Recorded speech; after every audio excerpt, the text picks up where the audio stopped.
Hi friends, welcome to my channel Srilakshmi 357. ఎలా ఉన్నారు అందరూ? బాగున్నారా? మేము బాగున్నాం. నేను మీ లక్ష్మి.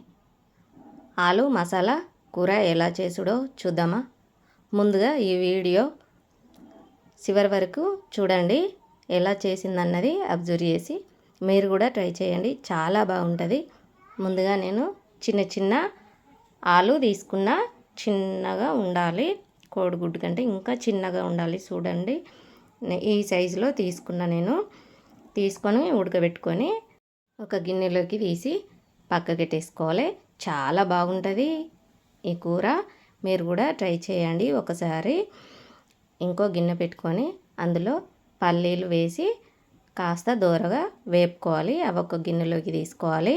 నువ్వులు కూడా వేపుకొని 3-4 టేబుల్ స్పూన్ల నువ్వులు తీసుకొని వేపుకోవాలి. అవి పక్కకి తీసుకొని కొంచెం ఆయిల్ పోసి ఎండు కొబ్బరి 5-6 ముక్కలు వేసుకోవాలి. 2 ఉల్లిగడ్డలు కట్ చేసిన అది వేపుకోవాలి. ఒక టమాటా కట్ చేసి అది కూడా మగ్గనివ్వాలి. కాస్త 2 పచ్చిమిర్చి వేసుకొని గోలనివ్వాలి. అది ఒక గిన్నెలోకి వేసుకోవాలి. మిక్సీ గిన్నె తీసుకొని నువ్వులు, పల్లీలు వేసి గ్రైండ్ చేసుకోవాలి. అందులోనే ఒక 10-12 ఎల్లిపాయ రెబ్బలు, అల్లం 1 ఇంచు నేను చిన్న కట్ చేసుకున్న, మనం వేయించుకున్న మిశ్రమాన్ని అందులో వేసుకోవాలి. ఇప్పుడు గ్రైండ్ చేసుకొని పక్కకు ఉంచుకోవాలి. దాన్ని ఒక గిన్నె తీసుకొని ఆయిల్ పోసి వేడయ్యాక జీలకర్ర, ఆవాలు, కొత్తిమీరలు, అనాస పువ్వు, దాల్చిన చెక్క, 4 యాలకులు, 5 లవంగాలు, 2 బగారా ఆకు, ఎండుమిర్చి 2,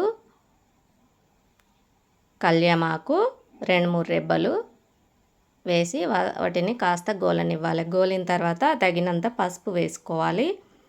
ఇప్పుడు మనం గ్రైండ్ చేసుకున్న మిశ్రమాన్ని అందులో వేసుకోవాలి. బాగా కలిపి 2 టేబుల్ స్పూన్ల కారం వేసుకోవాలి. 1 స్పూను ధనియాల పొడి వేసుకోవాలి.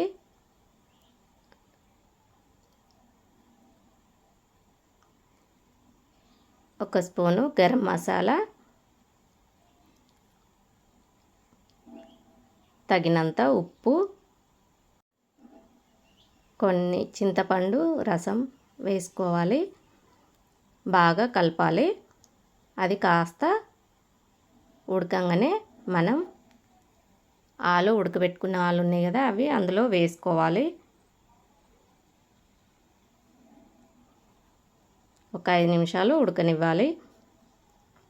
చూడండి ఎంత చక్కగా ఉడికిందో.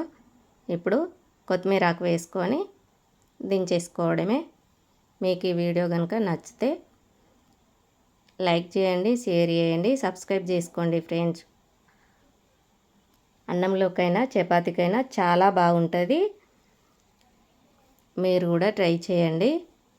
కామెంట్ చేసుడు మాత్రం మర్చిపోకండి మీ ఫ్రెండ్స్కి.